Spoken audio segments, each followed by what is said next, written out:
Bismillahirrahmanirrahim. Assalamualaikum warahmatullahi wabarakatuh.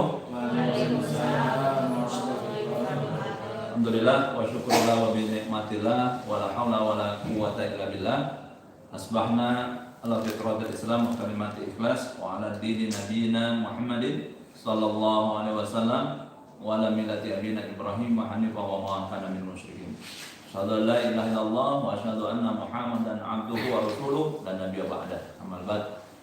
Teman-teman sekalian, seluruh sivitas Koperasi Syariah Pesantren Entrepreneur, pada kegiatan webinar kali ini, alhamdulillah kita akan ambil satu tema, yaitu tentang bincang bisnis, perkembangan bisnis kita pada saat ini di masa-masa pandemi ini, dan mudah-mudahan ini bisa menginspirasi mobil khusus kepada seluruh teman-teman atau sivitas yang tergabung di Koperasi Syariah Pesantren Entrepreneur. Nah, pada pagi hari ini kita bareng atau bersama dengan Dewan Pengawas Koperasi Syariah Pesantren Entrepreneur, dan juga beliau seorang usahawan yang luar biasa, ya gitu. Saya menjadi saksi sejarah, ya betul. Sampai sekarang masih saksi sejarah. Nggak sempat nyaksiin nikahnya waktu itu, nanti mudah-mudahan ada. Jadi saksi bagaimana beliau merintis usaha-usahanya, dan salah satunya beliau juga menjadi pemimpin pasar di Alma HNI HPAI dengan gelarnya lawyer Corn Emerald, ya Emerald HNI HPAI. Dan saat ini beliau sedang mengembangkan satu bisnis yang cukup beresiko di masa-masa pandemi ini, tapi bagaimana kita nanti dengarkan tips and tricksnya. Ini kita panggil biasanya Coach Ari atau Pak Ari Mariadi, ya, dalam membangun bisnisnya, khususnya di bidang properti gitu. Dan di Kospi juga ada unit properti, ya. Dan memang pada saat ini masih belum berjalan secara mulus gitu. Dan memang kondisi properti maupun beberapa bisnis-bisnis yang lain juga dirasakan masih agak sulit di masa-masa pandemi COVID-19 ini. Tapi sebagai muslim kita meyakini masih banyak jalan menuju kesuksesan, dan juga kita akan melihat bagaimana juga perkembangan daripada Koperasi Syariah Pesantren Entrepreneur ini di masa-masa pandemi juga masih eksis, dan mudah-mudahan terus eksis membersamai para anggota-anggotanya. Nah, ini yang akan kita bincangkan dalam mungkin 1 jam ke depan.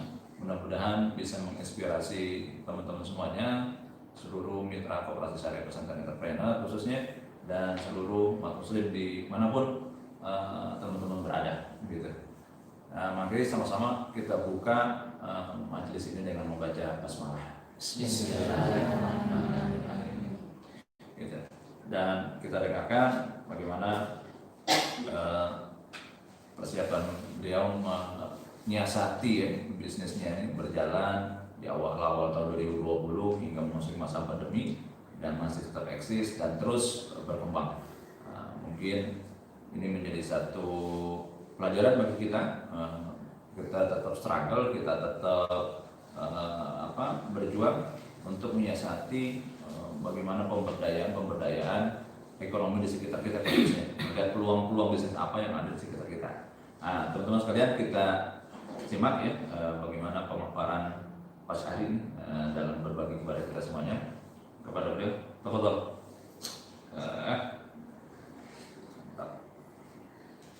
Bismillahirrahmanirrahim. Assalamualaikum warahmatullahi wabarakatuh. Waalaikumsalam warahmatullahi wabarakatuh.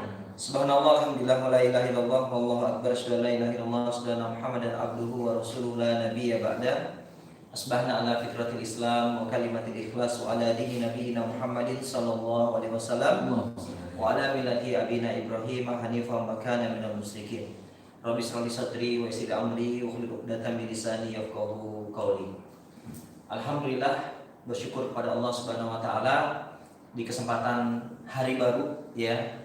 Ini adalah kesempatan hari baru buat kita semua, karena biar bagaimanapun modal yang besar sekalipun yang kita miliki secara finansial, kalau kita tidak berupaya untuk mensyukuri hari baru yang Allah kasih kepada kita semua sebagai sebuah kesempatan yang besar, maka tidak ada siapapun yang mampu mengelola ya peluang modal sekalipun, peluang usaha sekalipun. Jadi saya terbiasa bagaimana kemudian menjadikan hari baru itu adalah sesuatu yang harus kita syukuri, dan mensyukurinya harus powerful begitu. Karena Allah telah berikan kesempatan kita untuk bisa kembali membuka mata kita, dan berarti ada harapan yang begitu besar, harapan yang sangat banyak yang bisa kita taklukkan satu persatu ya. Dan biasanya mereka yang hari-hari barunya adalah menjadi hari-hari yang sangat berkesan di awal-awal, maka insya Allah di satu hari itu akan penuh energi, banyak energi ya. Yang hari ini mungkin banyak orang baru kerja sebentar sudah lemah, sudah loyo begitu. Ini biasanya mereka tidak bisa mengawali hari barunya dengan penuh makna begitu ya. Dan inilah yang kemudian harus kita rasakan sebagai bentuk kesyukuran kepada Allah Subhanahu wa taala. Kalau Allah berikan nikmat sehat kepada kita yang hari ini masih melekat pada setiap kita, jangan sia-siakan. Karena begitu banyak orang hari ini yang sedang berjuang bagaimana menjadikan sakitnya untuk bisa sembuh. Ya, tapi kemudian hari ini alhamdulillah Allah berikan kepada kita nikmat sehat walafiat. Yang insya Allah semua yang ada di ruangan ini sehat-sehat semua insya Allah gitu ya. Dan masya Allah, kalau kita bisa yakini bahwa ini menjadi sebuah karunia besar, yaitu nikmat kesehatan yang Allah titipkan kepada kita, maka insya Allah teman-teman semua kita akan bisa fight ya untuk bisa tetap eksis di era yang hari ini kita menyebutnya sebagai masa-masa pandemi begitu ya. Dan yang tidak kalah hebat, tidak kalah penting adalah bagaimana kemudian kita menjadikan kesyukuran yang Allah berikan kepada kita untuk dipertemukan dengan orang-orang baik di sekitar kita ya. Dipertemukan dengan orang-orang baik, dan tentunya adalah mereka orang-orang soleh begitu ya. Dan ini adalah kita bisa rasakan semuanya ya, betapa banyak nikmat yang Allah berikan kepada kita semua, dan tentunya satu persatu harus berupaya kita jadikan seluruh nikmat tersebut kita rasakan dengan penuh kesyukuran. Alhamdulillah, salam dan salam kita sampaikan kepada Rasulullah Muhammad SAW, keluarga para sahabat dan pengikutnya yang setia hingga akhir zaman. Semoga kita termasuk di dalamnya. Amin. Yang saya hormati guru saya Bapak Aminto Setiawan ya, saya manggil beliau Pak Kiai gitu. Karena memang betul-betul menyaksikan banyak sekali peristiwa kehidupan begitu. Baik yang masih hidup maupun yang sudah tiada gitu ya. Sudah tua berarti. Ketua ya. Ustaz Bambang nih. Jadi beliau banyak sekali memberikan inspirasi-inspirasi kepada anak-anak muda ya, karena saya merasa masih muda begitu ya. Dan beliau lah yang banyak memberikan inspirasinya ya. Ada Mas Ruri ya, Masya Allah. Inilah yang kemudian menjadi sebuah kenangan yang tak terlupakan ya. Dan beliau pasti punya jasa gitu. Cuman bedanya memang nggak dapat profit sharing aja jadinya ya. Tapi amal solehnya luar biasa ya. Alhamdulillah Bapak dan Ibu sekalian, di kesempatan pada pagi hari ini ya, saya ingin sekali ya bisa memberikan sesuatu yang bukan hanya sifatnya adalah mungkin kalau orang mau bisnis dan lebih enak modalin dong begitu ya, tapi lebih besar dari itu ya. Apa itu teman-teman sekalian? Yaitu pengalaman ya, itu pengalaman. Saya punya keyakinan bahwa sebuah bisnis yang bagus itu adalah bisnis yang dimulai dengan banyak keterbatasan. Itu keyakinan banget gitu. Karena kalau misalnya hari ini kita berjumpa dengan orang-orang yang memulai bisnis dengan warisan gitu misalnya, sama-sama mulai bisnis, yang satu dengan warisan, artinya kalau bicara tentang sisi modal, tempatnya ada, ya, barang dagangannya ada gitu ya, bahkan konsumennya ada gitu ya. Terus kemudian kita bertemu dengan orang yang memulai sebuah bisnis, memulai sebuah usaha dengan sesuatu yang serba terbatas. Ya, apa saja sih yang bisa terbatas? Yang pertama, yang tidak bisa dipungkiri, rata-rata orang takut mulai bisnis, ya, awal dia katakan adalah saya nggak punya modal gitu. Sederhana sebetulnya, kalau kita tanya, emang situ butuh modal berapa gitu? Rata-rata juga nggak bisa jawab gitu. Ya, kalau ditanya emang butuh modal berapa begitu, nggak bisa jawab juga. Itu tandanya dia nggak butuh modal finansial gitu.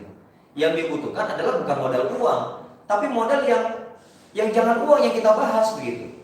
Lalu kemudian kita sadar bahwa memulai bisnis itu banyak keterbatasan. Keterbatasan apa? Ide. Makanya kita perlu kolaborasi. Nggak mungkin kita kerjain sendiri begitu. Bisnis itu mungkin kita juga punya keterbatasan. Keterbatasan apa? Usia ini juga nggak bisa kita remehin nih. Dan saya punya keyakinan banget bahwa masa muda yang hari ini kita coba maksimalkan dengan ikhtiar langit dan ikhtiar bumi yang maksimal, maka insya Allah masa tuanya akan kira-kira gimana? Akan bahagia insya Allah. Tapi sebaliknya, begitu masa muda ini kita habiskan dengan suasana yang serba nyaman begitu, Ya, kepengennya sih punya penghasilan besar, tapi nggak banyak yang dikerjakan. Tidak banyak action-action yang dia kerjakan hingga tuntas. Maka yang terjadi adalah, saya punya pengalaman ketika mulai merintis sebuah usaha gitu ya. Saya punya pengalaman, ada teman yang secara finansial, ya dia bekerja di sebuah perusahaan swasta, jabatannya lumayan. Waktu kita masih remaja ya, dia sudah punya posisi jabatan. Terus kemudian gajinya juga lumayan besar. Ya, waktu beliau sebut tahun 97, 98 angka 30 juta per bulan. Ya, wow banget begitu. Ya, tahun 97, 98 30 juta tuh wow banget begitu. Ya. Saya sebagai anak muda tahu begitu, punya teman yang penghasilannya 30 juta per bulan. Dahsyat gitu. Ya, sebagai seorang karyawan. Sehingga yang terobsesi dalam pikiran saya adalah bukan bangun bisnis, tapi saya kepengen banget bisa jadi seperti dirinya. Menjadi seorang manajer di sebuah karyawan swasta dengan gaji 30 juta saat itu di perusahaan otomotif, ya. Saya terobsesi banget gimana caranya tahun 98 saya nggak kepengen kuliah, tapi kepengen langsung kerja begitu. Minta tolong sama beliau, Pak, tolong dong, saya bisa dimasukkan ke tempat Bapak kerja. Qadarullah, gak masuk-masuk juga gitu. Ya, gak masuk-masuk juga gitu, walaupun dia punya jabatan. Saya berpikir tadi ini, wah ada orang yang punya jabatan, titipin lamaran, pasti diterima begitu. Ternyata enggak juga gitu. Dan ternyata takdir menentukan, ia harus dulu ngerasain bagaimana bawa lamaran, keliling di kawasan industri, terus kemudian titip-titipin ke security, terus kemudian baru berapa langkah lamaran kita dibuang begitu. Kan asik begitu. Asik gak kira-kira? Asik ya, duit lagi nggak punya, terus kemudian bikin lamaran, minimal modal amplop sama modal fotokopian, foto dan seterusnya. Ya, saya terobsesi ngelihat bagaimana seorang teman yang pada masa itu keren banget punya jabatan gaji besar. Ya, alhamdulillah saya diterima kerja tidak di perusahaan yang beliau bekerja, tapi saya diterima kerja dengan satu perusahaan dengan Mas Gun nih, dengan Mas Gun. Alhamdulillah, ini ada saksi juga nih ya, Mas Gun, beliau posisinya udah lumayan enak lah kalau bicara kerja. Mas Gun enak banget gitu, ya posisi beliau enak banget kerjanya. Kenapa? Karena nggak banyak. Kalau saya sebagai operator pabrik ya, itu kerjanya diri nungguin barang jadi. Kalau beliau gudang, enak banget, mau istirahat kapanpun bisa. Nah, saya nggak bisa gitu. Dan akhirnya obsesi saya ternyata kandas begitu. Kenapa? Karena begitu melihat teman saya pensiun, ya, dan pensiun di usia yang sudah harus pensiun ini kebalik gitu. Saya ngeliat waktu dia kerja kayaknya enjoy banget gitu. Dia bawa mobil, gaji besar, rumah besar begitu. Pada saat pensiun selesai sudah. Karena dia tidak dapat uang pensiun. Ya, karena sudah tidak ada yang gaji lagi, karena dia bukan pegawai lagi begitu. Apa yang terjadi teman-teman sekalian? Yang terjadi berikutnya adalah di masa pensiun, ya, di masa pensiun itulah dia melihat bagaimana kemudian saya membangun bisnis. Ya, saya membangun sebuah bisnis, ya, dan kemudian banyak nasihat-nasihat yang beliau sampaikan, dan ternyata nasihat yang beliau sampaikan saya jalanin, tapi sesungguhnya nasihat yang beliau berikan kepada saya tidak beliau jalanin buat kehidupannya. Maka yang terjadi sekarang kurvanya terbalik teman-teman sekalian. Secara bisnis, alhamdulillah dengan izin Allah saya lebih eksis hari ini. Terus bagaimana dengan teman saya yang saat ini sudah mulai berani untuk melakukan aktivitas bisnisnya begitu, ya, teman-teman sekalian.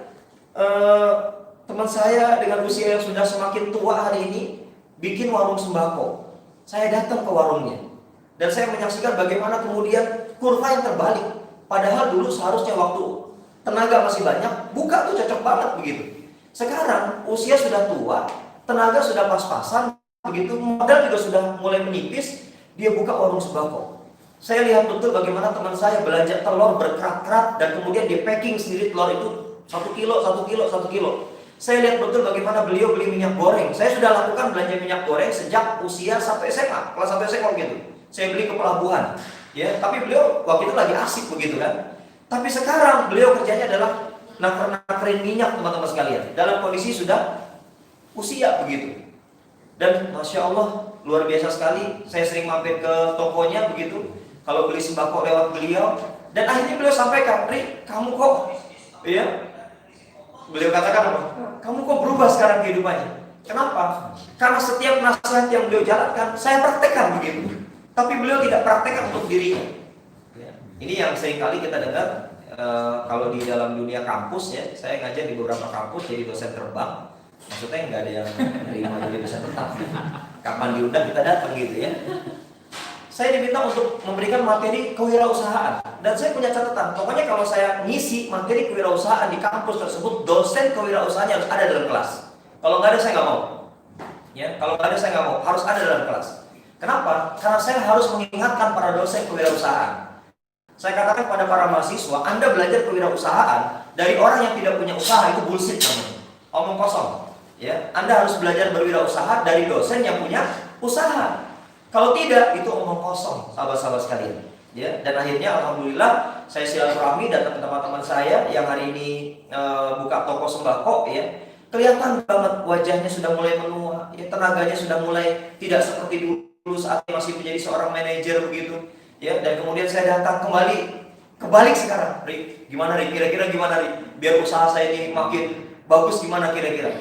Saya sampaikan nasihat yang pernah beliau sampaikan kepada saya sampaikan kembali ke beliau. Ya, alhamdulillah hari ini sudah mulai beliau jalankan apa yang saya sampaikan, dan sebetulnya adalah nasihat dari beliau dulu yang saya kerjakan. Teman-teman sekalian, kadang-kadang kita sudah berpikir nih, bagaimana sih agar kehidupan kita nih hari demi hari ya tidak terasa. Kalau memang kita kurang secara finansial, ya harusnya cari begitu. Jangan kemudian hari ini termakan oleh suasana yang tidak kondusif, saya katakan. Kenapa? Hari ini suasana sangat tidak kondusif. Sudah dalam kondisi pandemi, terus kemudian banyak orang-orang yang seolah-olah mau nolong kita, ternyata nikam kita begitu. Ya, mana buktinya? Silakan Anda buka HP. Anda buka HP Anda dan Anda saksikan bagaimana kemudian nomor-nomor handphone kita itu berseliweran, pinjaman yang gak karu-karuan, dari mulai penawaran hadiah, dari mulai pinjaman konsumtif dan seterusnya, banyak sekali begitu. Itu bukan nolong, itu nikam begitu. Kalau saya katakan ini ngeri banget gitu, riba maksudnya. Ya, ngeri banget. Dan kemudian hari ini nggak bisa dipungkiri teman-teman sekalian, mereka secara finansial bermasalah, bahkan perusahaannya tutup, kebutuhan tidak mungkin turun, yang ada bertambah. Yang terjadi adalah pemasukan tidak bertambah, pengeluaran bertambah. Dia merasa, wah ada SMS, begitu klik ceklek beres tuh, dapat pinjaman online. Ya, pinjam 1 juta, kembalinya bisa 2,5 juta begitu. Ya, kalau bisa kebayar, kalau enggak, kalau cuma 1 titik, kalau 20 titik, disita tuh, nggak punya apa-apa disita, ngeri juga begitu. Sehingga apa yang harus kita lakukan teman-teman sekalian dalam kondisi hari ini? Kalau saya katakan kondisi pandemi ini nggak boleh jadi alasan kita untuk kemudian mengendorkan ikhtiar kita, apalagi dalam bab mata pencarian atau maisha begitu. Ya, sahabat-sahabat sekalian, teman-teman sekalian yang dimuliakan Allah Subhanahu Wa Taala, saya ingin coba jabarkan tentang apa sih keterbatasan yang biasanya dialami oleh siapapun mereka yang hari ini, apapun latar belakang profesinya, mau hari ini sudah jadi pengusaha, mau hari ini baru mau jadi pengusaha begitu ya. Yang rata-rata latar belakangnya adalah employee misalnya, awalnya adalah karyawan gitu. Dan kalau saya tanya kepada seluruh teman-teman di sini, ada nggak yang pengen jadi pengusaha? Saya yakin jawabannya tidak semua ingin mengatakan mau jadi pengusaha begitu, karena tahu resikonya besar gitu. Lebih enak, lebih nyaman jadi pegawai, karena tiap bulan gajian. Kalau saya katakan dua-duanya ada resiko. Jadi pegawai juga ada resiko, dan resiko itu udah pernah saya rasakan begitu. Bagaimana kemudian tanggal 1 gajian, tanggal 3 udah koma, ya. Gesek, tanggal 3 udah ATM minta maaf begitu. Ya ini resiko juga begitu. Bagaimana kemudian kebutuhan bertambah, kemudian pemasukan tidak bertambah. Maka solusi di antara solusi itu adalah coba belajar untuk mulai menjadi pengusaha begitu. Ya. Apa resiko atau keterbatasan yang biasanya dirasakan oleh para pekerja begitu? Ya, yang pertama adalah keterbatasan waktu. Biasanya akan ada alasan, oh saya nggak bisa Pak jalanin bisnis karena waktu saya terbatas. Saya kerja masuk jam 7 pagi, pulang jam 5 begitu ya, pulang udah capek. Ya, menurut saya itu alasan aja gitu. Kalau Anda betul-betul ingin berubah, kalau kita semua ingin berubah teman-teman sekalian, saat kemudian hari ini kita masih berposisi sebagai seorang pekerja misalnya, maka tidak ada alasan waktu itu kurang begitu. Ya. Masuk jam 7, pulang jam 5, masih ada waktu. Ya, masih ada waktu. Kalau kita beralasan capek ya sudah. Selamanya kita akan merasakan bahwa hidup kita akan capek terus begitu. Ya. Coba dong hari ini kita berupaya untuk bagaimana bisa keluar dari zona yang tadinya mungkin kita belajar ya, katakanlah menjadi pegawai itu anggap saja itu bagian dari proses belajar kehidupan kita. Lalu kemudian kita kepengen masuk pada zona menjadi pedagang. Boleh, silakan dicoba. Dan tidak bisa dipungkiri di antara alasan awal yang biasanya mereka katakan adalah saya nggak punya waktu Pak, udah sibuk kerja begitu. Oke, sekarang saya kasih contoh. Waktu yang paling tidak enak menurut saya sebagai seorang pekerja shift, 3 shift ya. Kalau waktu shift 1 masuk jam 8, pulang jam 5, itu enak tuh. Pulang kerja sampai rumah maghrib gitu ya, isya masih bisa kita tawar-tawarin bisnis. Yang kedua, shift 2, yaitu masuk sore, pulangnya malam. Mau prospek, ya mau prospek malam-malam, jam 2 orang udah pada tidur.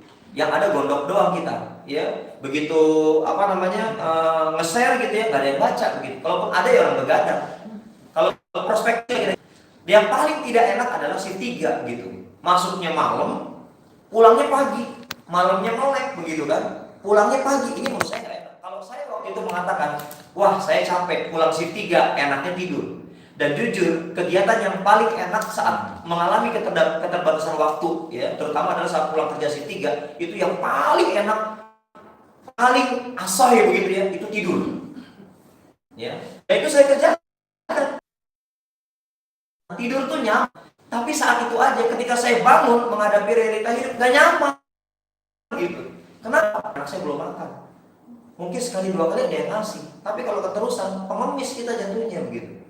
Ya, dan mau usaha saya belum melakukan barang dagangan saya nggak akan pulang walaupun mata saya ngantuk luar biasa. Dan bayangkan teman-teman sekalian, saat saya menawarkan sebuah produk kepada orang-orang dengan kondisi mata tuh enaknya tidur gitu, ya, mata tuh enaknya tidur, udah mata merah, gigi kuning begitu, napas bau, kira-kira ada yang berminat gak nawar apa dari barang dagangan kita? Orang baru lihat, oh mabuk gitu kan. Kalau angkat dikit, tato gitu. Itu gak ada tatonya gitu kan. Tapi begitu saya mulai menawarkan, apa yang terjadi teman-teman sekalian? Alhamdulillah, ya alhamdulillah, banyak orang yang lebih suka menolak saya. Alhamdulillah, saya bersyukur. Ya mungkin ngelihat pakai seragam pabrik, ya nawar-nawarin gitu kan. Dan ternyata banyak orang yang menolak, alhamdulillah. Dan ketika ketemu orang yang mau setuju dengan barang saya dan mereka mau beli, penasaran juga saya tanya, Bu, boleh tahu nggak kenapa Ibu mau beli barang saya, barang dagangan saya? Kayaknya mantap banget ya Mas ya. Ibu tahu Bu, itu matanya merah. Oh iya, ternyata beli barang dagang itu bukan karena bagus barang dagangannya, tapi karena kasihan. Saya bersyukur dikasihanin saat itu. Yang penting barang dagangannya laku. Dan saya punya target, oke orang kasihan sama saya, tapi jangan lama-lama gitu loh. Masa sih kita tega dikasihani oleh orang lain, diri kita maksudnya ya. Selamanya kalau ketemu, kasihan ya orang lihat ya, kasihan banget. Sehari, setahun ketemu lagi, ya Allah kasihan ya. Itu kepala keluarga kalau digituin terus, gak menarik. Bagaimana kemudian dia akan jadi pemimpin yang berwibawa di rumahnya? Setiap ketemu dalam pergaulannya orang menasihani kita gitu. Saya targetin, gak apa-apa orang kasihan sekarang sama saya, penting barang dagangan saya laku begitu. Gak apa-apa, memang saya masih pantas dikasihani. Tapi ingat, orang boleh mengasihani saya 1 tahun aja begitu. Saya pasang tuh dalam diri saya, niat itu saya pasang. Teman-teman sekalian, apa yang terjadi? Alhamdulillah, ternyata apa yang kita canangkan, kita targetkan dengan betul-betul melakukan aktivitas di tengah keterbatasan waktu, alhamdulillah kelar juga urusan begitu. Ya, apa buktinya? Buktinya adalah alhamdulillah saya bisa memilih untuk resign. Ya, saya resign dan tempat kerja saya senang banget begitu saya resign gitu. Alhamdulillah Pak Ari resign, gak ada yang ngurusin gitu. Ya, maksudnya apa? Saya jadi ketua serikat pekerja waktu itu. Jadi urusannya adalah negosiasi kenaikan gaji. Dan rata-rata tiap tahun begitu naik kenaikan gaji, negosiasi berhasil tanpa ada cerita demonstrasi. Nggak ada demo-demo. Ya, gara-gara latihan jualan, negosiasi di tempat kerja enak, ya perusahaan kemudian melihat oh ini serius nih orang yang memperjuangkan orang banyak begitu kan. Alhamdulillah kenaikan gajinya bagus gitu. Dan banyak orang baik di sana. Ada yang kasih tahu nih Pak nih, sebetulnya perusahaan untungnya segini. Jadi saya tahu gitu kan. Karena mereka juga pengen naik gaji juga kan.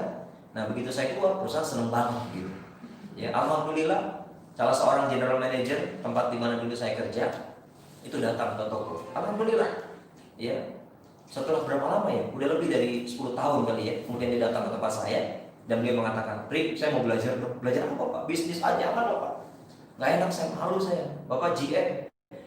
Ya GM mobilnya ya masih jauh ya bos. Dari siapa? Dari siapa ya? Begitu datang ke toko, GM kok mobilnya ini. Ngelihat gitu kan, oh ya Allah, masih merasa ya mendingan saya lah gitu. Ya itu GM gitu. Minta belajar bisnis sekarang. Dan dia tahu betul di tengah keterbatasan waktu yang saya miliki waktu itu, saya masih mau terus untuk merubah keadaan. Ya, jadi teman-teman sekalian, kalau kita ingin berubah, maka tolong kelola waktu kita. Jadikan waktu kita ini waktu yang produktif. Bagaimana menjadikan waktu produktif kita yang 24 jam ini 4 jam? Gimana caranya? Ya, caranya adalah Ya kalau kita ingin bisa memproduktifkan waktu kita, jangan kerja sendirian. Ya. Saya tidak menyaksikan banyak orang yang jago jualan, teman-teman sekalian. Kalau bicara tentang jago jualan ya sendirian, ya menjadi Superman, maka tidak akan pernah melahirkan super team. Jadi kalau udah ketahui ada Superman, nggak akan pernah ada super team. Ya. Saya sadar banyak keterbatasan, waktu saya terbatas begitu. Tapi kemudian bagaimana ketemu dengan orang-orang yang mau seide dan segagasan dengan kita berikan apa yang kita cita-citakan bersama, ajak mereka, rangkul mereka, jalan bareng dengan mereka. Itulah disebut dengan waktu produktif. Saat saya sedang istirahat, mereka masih tetap melanjutkan ya pekerjaannya. Dan itu bagian dari waktu kita. Ini luar biasa teman-teman sekalian. Ya, jadi jangan pernah kita terlalu merasa bahwa waktu yang 24 jam ini, ya, lalu kemudian teman-teman mengatakan saya nggak punya waktu. Nggak bisa. Kita punya banyak waktu sebetulnya. Cuman kadang-kadang kita tidak mau tahu dengan ketersediaan waktu yang hari ini masih Allah titipkan kepada kita. Padahal waktu yang tersedia ya itu lebih sedikit daripada kewajiban yang harus kita kerjakan. Terutama sekali buat para kepala keluarga. Ya, itu yang pertama teman-teman sekalian. Yang kedua adalah yaitu keterbatasan modal. Ya, saya ketemu dengan anak-anak muda yang kalau misalnya dia mengatakan saya berminat Pak Ari mau bisnis gitu. Modali dulu, maksudnya gimana? Iya saya dimodali dulu Pak Ari. Kan tadi Pak Ari cerita tuh untuk mulai bisnis sama Pak Ari gitu ya, untuk jadi agen stokis modalnya 5 juta. Saya bilang kalau Anda nggak punya uang 5 juta ya nggak usah jadi stokis begitu. Terus gimana Pak Ari? Punya uangnya berapa? Ya 30.000 punya nggak? Kalau udah begini-begini tuh itu udah nggak serius tuh. Nggak punya Pak Ari. Bener nggak punya 30.000? 10.000 punya nggak? Nggak punya, nggak serius tuh. Padahal handphonenya bagus. Ya, saya akan bilang handphone di sini. Serius mau bisnis. Saya nggak mau sekarang kejebak dengan gaya-gaya lama gitu. Karena dulu saya pernah kejebak begitu. Banyak orang-orang yang begitu ketemu minta dimodalin, saya modalin. Karena harapannya apa? Barang saya ikut terdistribusi dan dia ikut jualin begitu. Ternyata apa yang saya kerjakan dulu salah. Yang saya harus buktikan hari ini kepada orang-orang yang serius mau bisnis, coba cek betul nggak dia serius mau bisnis gitu. Banyak orang yang menggebu-gebu di awal, ternyata nggak serius begitu. Ternyata nggak serius, udah dimodalin, ikut pelatihan, dibayar. Saya berat 10 100. Betul nggak? Betul. Kalau 10 berat maka 100, biar 10 itu jadi ringan gitu. Ya, 100 orang Pak. Bapak cerita tentang apa yang Bapak sudah alami, Bapak sudah rasakan, Bapak tahu produknya seperti apa, Bapak ceritakan kepada 10 orang. Siap Pak? Siap. Monitor, nggak usah lama-lama, jangan seminggu, jangan sebulan, seminggu aja. Monitor, lihat progresnya. Seminggu dia nggak ceritakan kepada 10 orang, menurut saya dia nggak gitu. Kalau ditanya gimana pengalamannya cerita sama 10 orang, menyenangkan atau tidak? Oh menyenangkan Pak. Ditolak berapa banyak? Alhamdulillah Pak, nggak ada yang nolak. Ternyata belum cerita. Ya nggak ada yang nolak, pantesan begitu. Ya. Jadi orang begitu kalau bicara tentang usaha, modalin dulu dong Pak saya, oh enak banget. Nggak bisa begitu. Ya, Anda harus memulai dengan moderat, modal dengkul dan murah, dan betul-betul itu harus dikerjakan. Karena kadang-kadang kita lupa, dengkul kita nggak kita jadikan modal gitu, urat kita nggak kita jadikan modal. Anda maunya belum apa-apa udah dimodalin dulu, tokonya dong Pak, siapin Pak. Kalau perlu di Semarekon begitu, enak banget nih orang. Jangan dikasih enak-enak terus orang yang baru mulai belajar bisnis. Kalau perlu kalau perlu di awal itu diajak prihatin, seprihatin-prihatinnya begitu. Ya, Pak Ari pinjam mobilnya dong, saya mau prospek pinjam mobil saya kasih nggak kira-kira? Padahal ini mitra saya kasih nggak? Ngapain? Emang kenapa harus bawa mobil? Biar kelihatan keren, biar kelihatan Anda pebisnis sukses. Padahal itu pinjaman begitu. Nggak mau. Saya lebih suka Anda datang naik angkot begitu, atau silakan Anda ngojek begitu. Ya, saya diundang di rumah di Bukit Cimanggu Villa. Sepanjang sejarah kehidupan saya disitulah dulu saya melihat tempat perumahan yang keren-keren begitu. Masuk ke perumahannya aja saya udah jiper. Saya bilang sama Pak Bagus waktu itu, Pak Bagus, bisa nggak saya pinjam mobilnya atau dianterin deh gitu. Maksudnya apa? Biar kelihatan agak keren begitu. Dulu kalau nggak salah mobilnya Corona itu bos. Sebelum Corona ada ya, Pak Bagus sudah punya Corona. Ya. Corona hijau. Iya Corona hijau betul. Bapak ingat ya? Corona hijau betul ya. Pernah pakai juga jangan. Iya. Terus kemudian saya mikir gitu ya, aduh sampai saya ngerepotin Pak Bagus gitu kan. Udah biarin aja, saya harus menjadi apa adanya begitu. Saya harus merasakan ya memang saya kurang modal hari ini. Dan kemudian saya lebih baik memilih untuk naik kereta, turun dari kereta, naik angkot, dan kemudian ternyata sampai di Bukit Cimanggu Villa, dijemput tuh di depan gerbangnya. Baru kali itu saya ngeliat rumah keren-keren banget ya. Saya mulai mikir, kira-kira saya ngomong apa ya? Di rumah yang keren banget kayak gini, kemarin bisnis, malu saya. Kenapa? Rata-rata rumahnya udah keren-keren kayak gitu. Paling tidak penghasilannya udah settle gitu. Kalau dia punya bisnis sudah besar. Lah ini naik angkot nawarin bisnis. Kayaknya nggak ini banget deh, nggak prospektus banget orang yang nawarin. Begitu saya diminta, Mas Ari tidurnya di tempat saya aja, jangan Pak, gak usah Pak. Saking saya belum bisa memposisikan diri sebagai pebisnis gitu. Kenapa nggak mau di tempat saya? Enggak Pak, jangan, gak usah Pak, saya di masjid aja. Ya, anak remaja masjid kan gitu. Tapi memang saya sadar saya bukan pebisnis handal begitu, bukan pebisnis ulung. Begitu ngelihat objek yang akan saya presentasikan, ngeper saya. Tapi saya lebih suka dengan apa adanya, udah biarin aja. Di masjid bener, iya saya tidur di masjid aja. Pagi-pagi ya, malam tuh jadi kesempatan kan di masjid kan. Ya udahlah kita minta sama Allah semaksimal mungkin biar besok pagi maksimal hasilnya gitu. Ya udah bismillah, pagi saya presentasi. Ya, kalau nggak salah itu barang punya Pak Bagus juga itu saya bawa. Ya, ada 2 kardus saya bawa kayak orang mudik sama Pak Awan. Saya bawa 2 kardus gitu. Alhamdulillah Bapak dan Ibu sekalian. Selesai presentasi, itu orang beli produk begini. Nih, ngambil gini. Gini, saya gitu. Merinding saya. Perasaan saya ngomong biasa-biasa aja gitu. Tapi kenapa banyak orang yang mau beli gitu kan? Kasihan, betul. Itu dia jawabannya. Ternyata lagi-lagi terulang. Mereka kasihan. Tapi prinsip sudah saya pakai. 1 tahun orang. Jadi udah punya modal, saya bisa jalan. Akhirnya saya nggak jadi pinjam mobil Coronanya Pak Bagus begitu. Konsisten. Kadang-kadang orang dikasih modal, dikasih pinjaman modal, kasih pinjaman barang, nggak konsisten, nggak amanah begitu. Udah saatnya nyetor begitu. Bagaimana Anda mau dipercaya begitu? Alhamdulillah pulang dengan bahagianya. Sampai lagi ke Bekasi, saya setoran dengan istri Pak Bagus, Bu Enda, Mbak mau setoran. Laku, alhamdulillah. Semangat saya di situ. Pertanyaannya, saya dapat fee nggak dari istrinya Pak Bagus karena saya bawa barangnya? Kagak dapat. Yang ada apa? Mau minjem apa lagi Pak? Bawa aja. Ntar setorannya gampang. Nah begitu. Tapi buat saya ini modal begitu. Nah yang terjadi pada hari ini teman-teman sekalian, kita belum ngapa-ngapain, udah cerewet minta modalin dulu dong. Wah kalau saya ketemu orang kayak gini, udah saya suruh bilang udah balik aja deh. Ya kalau nggak redeman aja di laut sana begitu. Ya, Pak Ari bisa nggak saya mau bisnis, tapi saya modalin dulu dong Pak. Mohon maaf, Anda nggak tepat ketemu saya begitu. Ya, jadi kalau ada di antara teman-teman sekalian hari ini dapat kemudahan di awal, ya untuk urusan modal Anda terselesaikan, bersyukur banget hari ini teman-teman sekalian. Ya, tapi kalau saya udah nggak mau, ya, modalin dulu dong Pak. Enggak. Ya, nih kalau mau handphone saya pegang dulu, berapa nilai handphonenya, coba taksir 2,5 juta, saya pegang dulu. Mau barang 2,5 juta, oke saya kasih 3 juta, tapi handphone saya pegang. Itu tanda keseriusan. Ya. Begitu 2,5 jutanya balik, saya balikin, bahkan saya lebihin. Ini buat tambahan modal lagi begitu. Tapi kalau cuma masang muka semangat doang gitu, saya mau belum, saya nggak mau ketipu lagi sama yang dulu gitu. Ya. Hari saya dapat orderan nih Pak, stokis 5, oh keren. Gimana Bu? Apa yang bisa saya bantu? Ada Pak Ari, apa? Oh Pak Ari kan BC, iya terus gimana Bu? Bisa nggak saya dibantu nyiapin barang? Oh bisa. Ya begitu saya tanya kapan transfer Bu? Oh jadi gini Pak Ari, itu orang udah bayar Pak stokisnya, tapi saya pakai buat ngurus surat tanah saya Pak. Terus gimana Bu, kira-kira Ibu bisa bayar kapan?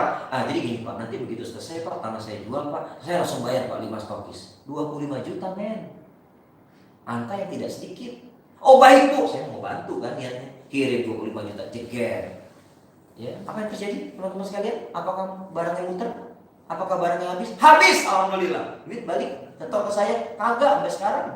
Jadi curhat bos. Nggak, maksudnya jangan terulang sama teman-teman. Ngelihat orang yang kelihatannya awal di semangat di awal tuh jangan terlalu percaya gitu. Nggak bisa. Saya lebih baik bikin prihatin sekalian begitu. Mau nggak punya modal, bodoh amat. Ayo kalau mau ikut saya, seret-seret kalau perlu gitu. Maksudnya gimana? Anda lihat kan saya ngerjain apa? Anda kerjain juga gitu. Ya, jangan mau enaknya doang, jangan mau bonusnya gede doang, jangan mau penghasilan besar, tapi Anda takut berkorban besar begitu. Ya, jadi teman-teman sekalian, kalau kita lagi-lagi ketemu orang yang belum apa-apa minta pinjaman modal di awal, suruh balik ke badan aja begitu. Saya lebih suka, ada uang berapa? Ayo saya bantu. Maksudnya begini, saya punya uang 200 ribu, ayo saya bantu. Nih 200 ribunya mana? Saya balikin produk. Ya, terus kemudian saya bantu muternya, begini cara muternya. Laku, oke belanja lagi, nih produk lagi. Laku. Terus terus begitu, saya lebih suka yang demikian. Akhirnya alhamdulillah setelah saya tutup lembaran kelam itu, ketemu orang yang di awal-awal kelihatan semangat, saya tutup. Justru hari ini Allah mempertemukan dengan orang-orang yang tampak bodoh tapi eksis bisnisnya. Saya lebih suka. Kelihatannya emang culun banget nih, nggak ngerti IT-nya, katro banget nih. Gitu ya. Biasanya kita langsung nilai itu, ini mah bukan jadi partner bisnis yang bagus, ya kelihatan banget, ya culun orangnya. Bapak bisa handphonenya buka Pak, internet nggak ada kuota Pak gitu. Oh bagus, saya Pak main ke kantor saya kasih wifi. Itu lebih keren daripada oke Pak, nggak ada ya nih saya izin Pak langsung. Jangan, biar dia ikut, ayo Pak cari wifi gratis, harus digituin. Biar dia mulai merasa bahwa bikin usaha itu memang nggak mudah, ya memangnya nggak mudah, ya tapi akan jadi mudah kalau sudah dijalani gitu. Nanti ini baru yang satu bisnis Pak. Nah, satu lagi yang tadi Pak Awang bilang yang beresiko, properti beresiko. Tapi alhamdulillah hari ini alhamdulillah Allah pertemukan dengan pembeli-pembeli yang datangnya cash bawa duit. Kan seneng banget. Ya enggak? Bonus dari HRD belum habis, yang ini datang lagi. Ya. Kalau dengarnya kan enak kan? Bang udah kebayang bisnis HRD belum habis, yang ini datang lagi. Tadi malam mau tidur, udah sama istri udah baca doa tidur. Alhamdulillah masuk 200 juta lumayan. Itu mau tidur. Bangun tidur? Bangun tidur Pak.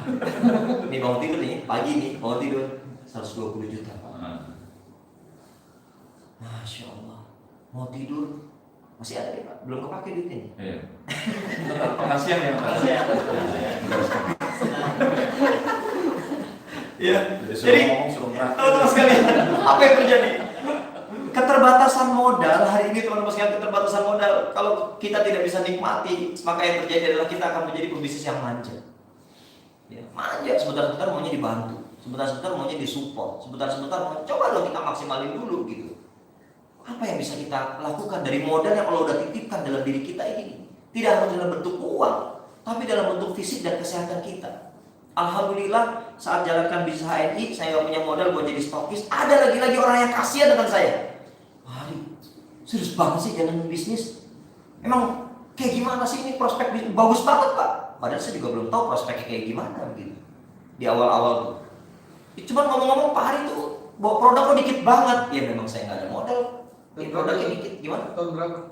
Tahun berapa tuh ya Allah. Ya pokoknya tahun dulu deh. Ya. Kok bawa produk dikit? Katanya bisnisnya bagus. Ya saya nggak ada modal. Emang butuh modal berapa? Sampai orang maksa kita, emang butuh modal berapa? Bukan saya bilang, modalin dong Pak, barang saya dikit nih. Bukan, emang butuh modal berapa? Saya tuh orangnya gak enakan begitu. Bukannya mau, gini Pak, jadi modal tuh 100 juta Pak, gitu, enggak begitu. Oh gimana Pak, saya gak enak Pak. Enggak, sebut aja butuh modal berapa. Aduh saya gak enak Pak. Kamu jangan gak enak kalau sama saya. Iya saya gak enak Pak. Ya, enggak udah sebut aja kira-kira berapa modal dibutuhkan buat kamu biar punya barang tuh. Ya, 5 juta Pak. 5 juta, oke saya kasih 10 juta. Coba, saya nggak minta 10, cuma ngasih tahu, bukan minta 5 juta juga, ngasih tahu 5 juta, dikasihnya berapa? 10 juta. Udah, ntar sore datang ke rumah, ambil uangnya, maju lagi orang. Akhirnya saya datang ke rumahnya, uang 10 juta saya terima. Yang ada dalam pikiran saya harus bisa balikin secepatnya. Orang hari ini udah dikasih pinjam modal. Yang ada dalam pikirannya, gimana saya bisa ngulur biar balikinnya agak lambat begitu. Nggak akan sukses bisnisnya. Ini yang tadi saya bilang orang manja kayak begini nggak akan sukses begitu. Yang harusnya kita lakukan adalah berpikir bagaimana secepatnya.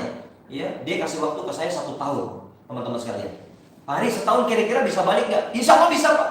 Alhamdulillah 8 bulan udah saya balikin. Alhamdulillah 8 bulan saya balikin teman-teman. Dan dia udah dapat untung begitu. Ya, ini luar biasa. Dan setelah saya kembalikan, apakah saya punya barang? Punya. Kan jalanin bisnis, ada untung, ada bonus. Jangan dimakan semua, sebaiknya jadikan produk. Begitu. Kadang-kadang modal terbatas, begitu dapat untung, bablasin untungnya, habis. Ya, cuma untuk urusan perut doang. Gak kelar nanti urusan hidup kita, begitu. Karena kita hanya ngurusin perut kita sendiri, begitu. Ya. Jadi alhamdulillah teman-teman sekalian, untuk masalah permodalan selesai. Ya. Dan satu lagi ya, kalau kemarin yang modalnya 5 juta, begitu. Alhamdulillah dari bisnis yang pertama gitu, yang tadi saya bilang Bisa dikumpulin, celengin gitu kan, ditabung. Tapi saya nggak nabung di bank gitu. Nabungnya di mana? Di tanah. Gorek tanah itu, taruh duit gitu. Bukan. Saya cari tanah yang sesuai dengan budget dari kemampuan uang bulanan saya.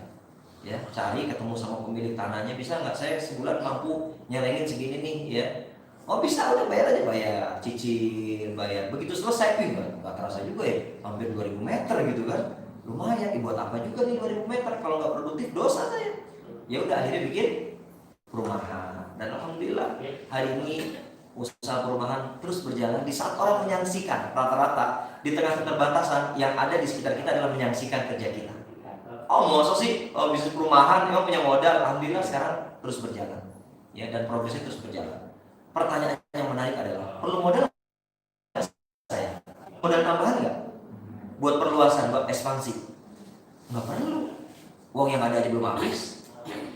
Kadang-kadang orang udah kebelet, kerjaannya belum tuntas, udah cari modal lagi. Yang terjadi adalah Anda punya hutang tuh di situ, ya. Dan orang yang Anda dititipkan uangnya kan harus dapat bagi hasil. Ya, ini proyek Anda belum kelar nih, belum tuntas, habiskan dulu. Anda jangan kebelet cari modal lagi begitu. Kalau Anda belum apa-apa udah cari modal lagi, yang ada dalam pikirannya adalah pinjaman dan seterusnya. Kenapa nggak tuntaskan dengan apa yang bisa kita kerjakan? Alhamdulillah. Ya, di properti saya nggak ada hutang. Ya, saya nggak ada hutang. Di saat sebagian teman-teman yang jalani properti dia punya hutang sama bank, ya sekarang harus nyicil ke bank. Apa yang terjadi? Ya, unit nggak laku, cicilan harus jalan. Ya, alhamdulillah, saya nggak ada hutang. Jadi ini yang keren banget gitu. Dan sekarang, masya Allah, ini luar biasa Pak Awang. Saya merinding juga gitu ya.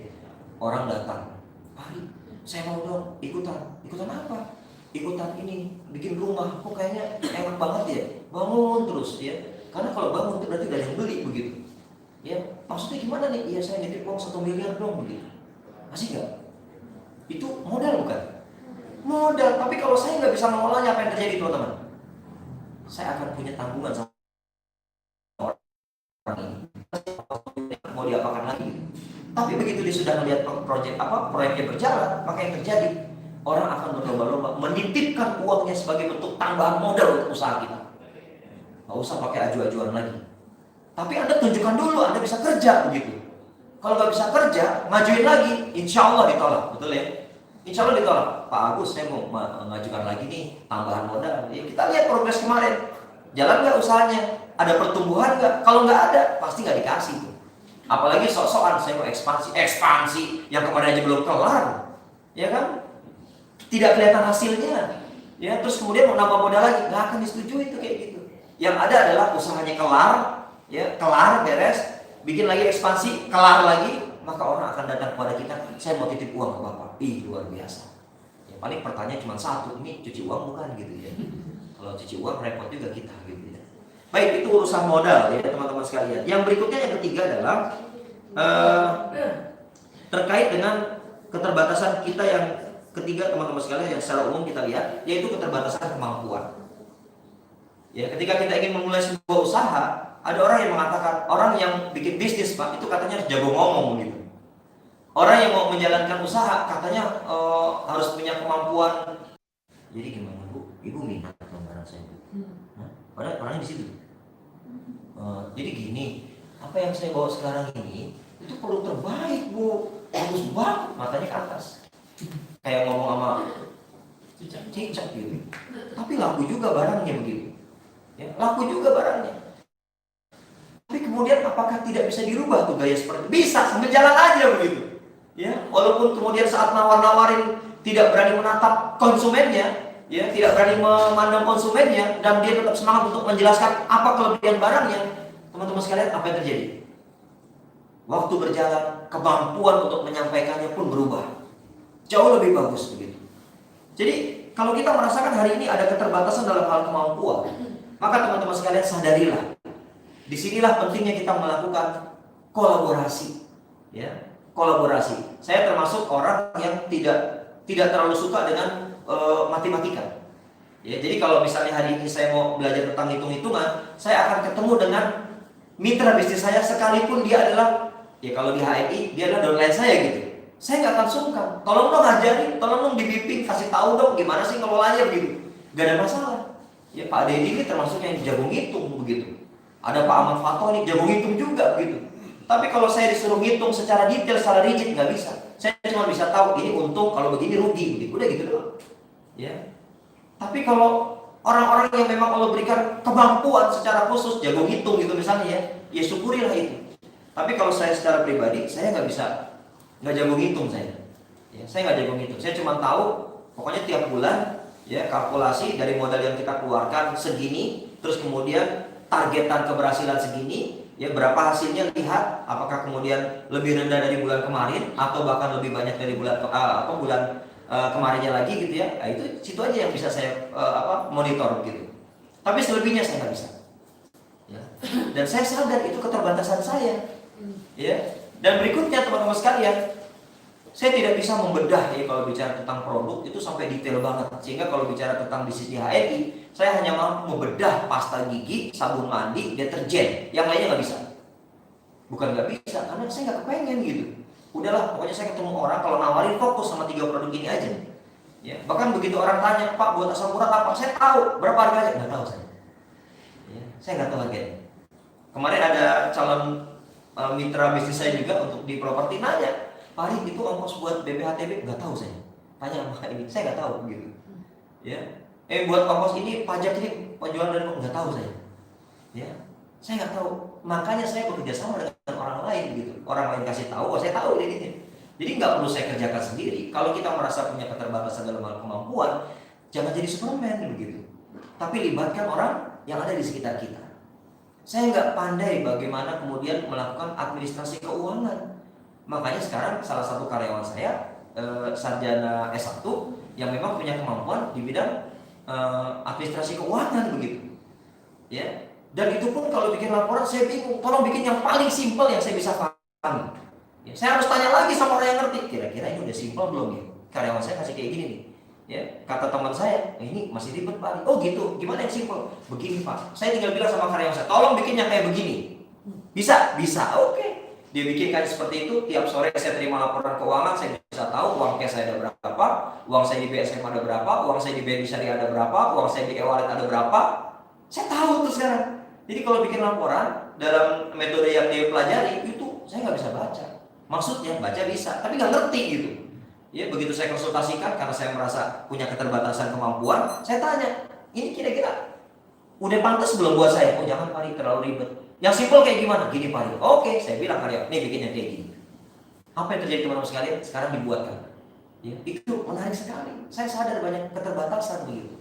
Ya, oleh karena itu teman-teman sekalian yang dimuliakan Allah Subhanahu Wa Taala, karena kita sadar akan banyak keterbatasan, maka saya ingin mengajak kepada kita semua. Ayo kita produktivitaskan waktu kita. Ya. Bersyukur teman-teman hari ini ada dalam lingkungan yang insya Allah sangat luar biasa bagus, prospek. Ini dahsyat banget. Orang-orang soleh. Ya, yang kalau misalnya kita minta nasihat, yang ada dinasihatin, bukan diomelin gitu. Yang bahkan saking baiknya nih, pawang gitu kan, pawang. Kita minta nasihat, nggak dikasih modal, asing nggak? Mintanya nasihat, dikasihnya apa? Modal. Itu jarang-jarang ketemu kayak gitu. Ya, kita baru minta nasihat, diajak makan, kan asik begitu. Ini luar biasa, lingkungan ini luar biasa. Dan lingkungan itulah yang kemudian bisa membantu kita untuk memproduktifkan waktu kita. Hari ini saya juga mengelola sekolah, bukan saya yang terjun langsung, tapi ikut mengelola begitu. Ya, bahkan saya bikin sebuah peraturan yang mungkin tidak ada di sekolah lain. Ya, guru-guru di tempat ini, saya sebutkan di sekolah ini, ya, itu kalau nggak jualan saya salah-salahin. Di tempat lain kalau guru jualan disalah-salahin. Kebalik kan? Kalau di tempat saya, guru kalau nggak jualan saya salah-salahin. Karena Anda gajinya nggak pasti nggak bisa deh buat nopang begitu. Makanya kita bilang Anda di sini harus jadi teacherpreneur begitu. Anda guru tapi entrepreneur begitu. Ya, gimana caranya? Ya Anda harus jualan. Jualan apa Pak? Anda bisa jualan apa? Jualan diri bisa. Ya, jualan diri itu maksudnya apa? Ya ngajarin sesuatu yang memang belum pernah ada di sekolah, itu jualan diri itu. Ya, atau bahkan Pak saya bisanya bikin bakso tahu. Bikin bakso tahu. Saya nggak bisa bikin bakso tahu, bisanya ambil jual di sekolah. Ya silakan. Karena di sekolah anak diajarkan materi entrepreneur. Kalau gurunya nggak jualan, omong kosong. Ya, emang aneh-aneh tuh, ya aneh-aneh banget. Akhirnya guru jualan. Ya, bahkan ada yang launching, alhamdulillah Pak, saya kolaborasi dengan Bu ini, saya bikin perusahaan. Oh keren, tapi dia masih tetap jadi guru. Keren begitu, kan repot juga kalau misalnya di kospek akhirnya kepengen wirausaha semua terus semuanya resign. Carilah di karyawan baru gitu kan, emang repot juga. Maksudnya Anda jadi karyawan tapi juga bisa jadi sekaligus entrepreneur begitu. Ya.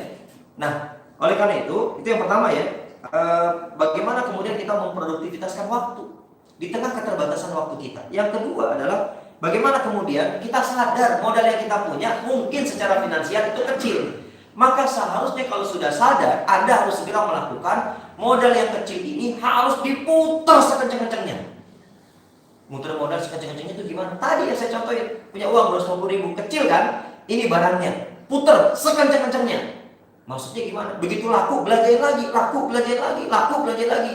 Itu namanya orang sadar, modalnya kecil dan dia sadar harus diputar sekencang-kencangnya. Pak, saya punya uang 2 juta, bisa nggak jadi stokis? Bisa. Gimana caranya? Pak, nambahin? Enggak. Nah, aja bisa, nambahin doang. Enggak, bukan saya tambahin, terus gimana caranya? Mana uang 2 jutanya? Pilih produk apa yang ibu mau. Ya, pilih. Saya mau ini. Oke, udah 2 juta, cut. Jangan dilebih-lebihin, belum kelihatan kerjanya. Baru cuma ngasih 2 juta soalnya. Oke, 2 juta nih. Barang saya kasih 2 juta. Terus saya bilang sebagai bentuk support saya, Bu, barang ini ibu kudu kenalin sama teman-teman yang ibu kenal. Oh gitu Pak. Dan saya bantu. Saya akan datang ke rumah ibu. Seminggu sekali saya datang ke rumah ibu. Ngapain? Saya bantuin jualan. Ya. Jadi disepakatin waktu tiap hari Kamis saya datang ke rumah ibu itu. Setiap kali saya datang ibu nggak boleh undang orang yang sama. Orangnya harus beda. Berarti sebulan 4 kali saya datang ke rumahnya. 2 juta uang yang dia punya terbatas, sangat kecil sekali. Alhamdulillah. Dalam waktu 1 bulan uang terkumpul secara akumulasi menjadi 22 juta rupiah. Itu mensupport namanya. Jangan mensupport punya uang 2 juta. Jadi stokis berapa? 10 juta. Tambahin dia Pak 8 juta. Ke laut aja. Ya. Bukan begitu cara mensupportnya. Kita datang dampingin, oke, barang kita puterin. Begitu bulan kedua, apakah saya masih datang? Masih datang? Masih, tapi saya kurangin ritmenya. Bu, kalau kemarin kan sepekan sekali. Sekarang sebulan saya datang 2 kali. 3 bulan saya dampingin. Sampai bulan ketiga saya sebulan sekali datang ke rumah ibu. Bulan keempat udah jalan tuh. Apa kata ibu itu? Pari, kayaknya Pari ngomongnya gitu doang ya. Nah, ibu sadar tuh. Kadang-kadang orang pada saat sudah mendapatkan pendampingan dari kita, saking serius kita merhatiin orang yang mendampingi kita. Coba perhatiin ya, saya perhatiin Pak Bagus. Ya, begitu dulu saya sering ikut Pak Bagus. Bagus kayaknya ngomongnya ini doang deh. Ilahiyah, ilmiah, alamiah. Dibalik-balik aja udah. Mana yang dia ingat duluan itu yang disebutin. Cuma 3 tuh yang saya hafal sampai sekarang. Alamiah, ilmiah, ilahiyah. Tempat presentasinya beda-beda, orangnya beda-beda. Kenapa Pak Bagus ngomongnya ini terus ya? Alamiah, ilmiah, ilahiyah. Itu terus begitu. Akhirnya suatu saat beliau ngajak lagi, saya bilang enggak lah Pak Bagus. Ya kalau ibarat anak-anak disapi, saya disapi aja deh begitu. Nggak apa-apa, udah saya berangkat sendiri aja. Apa kata Pak Bagus? Iya. Saya yakin antum bisa lebih baik dari saya. Itu jadi kayak beliau kan nggak ngasih uang kan? Betul nggak? Nggak kasih pinjaman modal duit kan? Cuman pakai kata-kata antum bisa lebih baik dari saya. Itu langsung gitu ya. Bisa lebih baik saya. Saya datangin ke arisan. Alhamdulillah setiap kali habis datang ke arisan saya laporan, Bagus. Ada yang mau nih gabung nih, malah saya diceramahin. Katanya nggak begini jelasinnya. Oh gitu, bagus. Lah bagus juga jawabannya. Pokoknya setiap kali saya nggak berhasil, Pak Bagus kasih jawabannya Pak. Bagus itu. Bukan Ari ya? Bukan. Bagus gitu kan. Bagus, terusin sih. Ini nggak ada yang daftar nih, malah ada yang ngomelin juga arisan, jualan obat lagi. Gimana nih Pak Bagus? Bagus, terus begitu. Nanti sampai ada orang yang ngucapin ke antum, terima kasih ya, sudah dikenalin produknya bagus. Oh gitu. Saya sampai nunggu kapan orang mengucapkan terima kasih. Dan saya kerjakan. Jadi luar biasa. Ya, apa yang beliau ajarkan kepada saya praktekkan dan alhamdulillah. Boleh tanya sama Pak Bagus. Ya, mungkin yang termasuk kategori jarang minta beliau presentasi rekrutmen. Ya, salah satunya adalah di grup saya. Saya ingat dalam perjalanan hidup saya di bisnis HNI. Itu kurang lebih Pak Bagus ngedampingin saya 2 kali untuk presentasi rekrutmen. Selebihnya enggak. Saya nggak mau terus-terusan didampingi sama beliau karena saya sudah tahu beliau ngomongnya apa? Ilmiah, gitu. alamiah. Jadi ngapain saya ngikutin terus gitu kan? Udah cukup Pak Bagus. Alamiah, ilmiah, ilmiah. Jadi ketemu orang alamiah, ilmiah, ilmiah. Tapi itu tokcer banget teman-teman sekalian. Proven, asli proven gitu. Ya, dan karenanya teman-teman sekalian, ya, yang tidak kalah penting kalau bisnis kita mau cepat adalah ya kita harus punya mentor. Nggak boleh kita nggak punya mentor gitu. Kalau sampai kita merasa nyaman dengan tidak punya mentor, bahaya. Modal udah kecil, mentor nggak punya, yang ada babak belur dan kemudian muntaber lebih cepat. Mundur tanpa berita. Kemarin Bu Imas muntaber Pak. Oh muntaber, nggak mencret sekalian gitu. Ya, muntaber plus mencret plus demam gitu, plus corona gitu ya. Karena dikasih nggak jalan-jalan juga gitu. Ini pasti penyakitnya ada komplikatif nih. Yang ada gimana? Cembung kayak empang tuh gitu. Celepin angkat gitu. Dan inilah yang Pak Bagus ajarkan begitu. Alhamdulillah, proven banget begitu. Jadi ada orang-orang yang berjasa dengan kehidupan kita. Nah karena beliau sudah memberikan jasanya kepada saya seperti itu, makanya saya duplikasi sekarang. Jadi kalau ada orang yang mau usaha, ya saya dampingin gitu. Cuman bedanya kalau Pak Bagus kan dermawan banget kan. Kalau saya belum bisa dermawan seperti beliau. Kasih gitu kan. Saya nggak bisa, mana HP, saya minta dulu HP. Kalau perlu motor, saya motor gitu kan. Ya mana BPKB gitu. Ya, tapi nggak sampai sesadis itu juga sih gitu. Saya baik juga sebetulnya kayak Pak Bagus gitu. Ya artinya ketegasan di awal untuk mereka yang hari ini sadar punya minimnya modal, maka harus kita bantu untuk menyampaikan pemikirannya bahwa dia harus bekerja untuk memutar sekencang-kencangnya modal yang terbatas itu. Harus diputar. Ya, dan biasanya di antara penyakit pengusaha pemula, dia terlalu boros untuk menggunakan keuntungan di awal yang belum seberapa. Pengennya tuh dibuat belanja gitu. Kalau buat belanja produk lagi oke, mendukung dia untuk menambahkan omset kita. Tapi buat kebutuhan yang lifestyle untuk konsumsi, jangan deh teman-teman sekalian. Perlu bersabar begitu. Ya, perlu bersabar. Dan yang terakhir, teman-teman sekalian, yaitu banyak orang yang ingin punya penghasilan besar dari sebuah bisnis, tapi tidak pernah mereka untuk mengupayakan kerja-kerja besar, begitu. Ya. Dan sebagai closing statement, Pak Awang, saya ingin mengajak kepada kita semua, yuk agak keras dikit gitu sama diri sendiri gitu. Maksudnya agak tegas gitu. Jangan sampai kemudian kita lebih sering memberikan toleransi kepada diri kita. Ya, jangan sering-sering bikin toleransi sama diri kita. Kalau ternyata ada targetan tiap bulan yang ingin kita capai, gimana caranya? Anda harus bisa mencapai target itu. Ya, jangan sampai 1 bulan nggak tercapai, bulan berikutnya diulangi lagi target yang sama nggak tercapai juga. Terus begitu. Kalau di HNI, ya begitu dia punya target, kapan jadi LED? Saya jadi LED. Kapan? Sebutin. 2022 udah ke laut aja Pak, 2022. Karena terlalu panjang waktu yang ada pasar. Gitu. Karena untuk jadi LED sekarang di HNI dia hanya butuh kurang lebih sekitar 3 bulan tuh bisa. 3 bulan bisa jadi LED begitu. Karena memang perangkatnya sudah keren banget sekarang. Ya. Dan masyarakat hari ini bisa sangat kondusif menerima produk HNI begitu. 3 bulan bisa. Lebih dari 3 bulan saya yakin dia tetap akan jadi LED, tapi 2 kali LED. Jadi LED alias lelet begitu. Ya. Saya ketemu dengan orang-orang yang kalau ditanya, tahun ini bulan apa?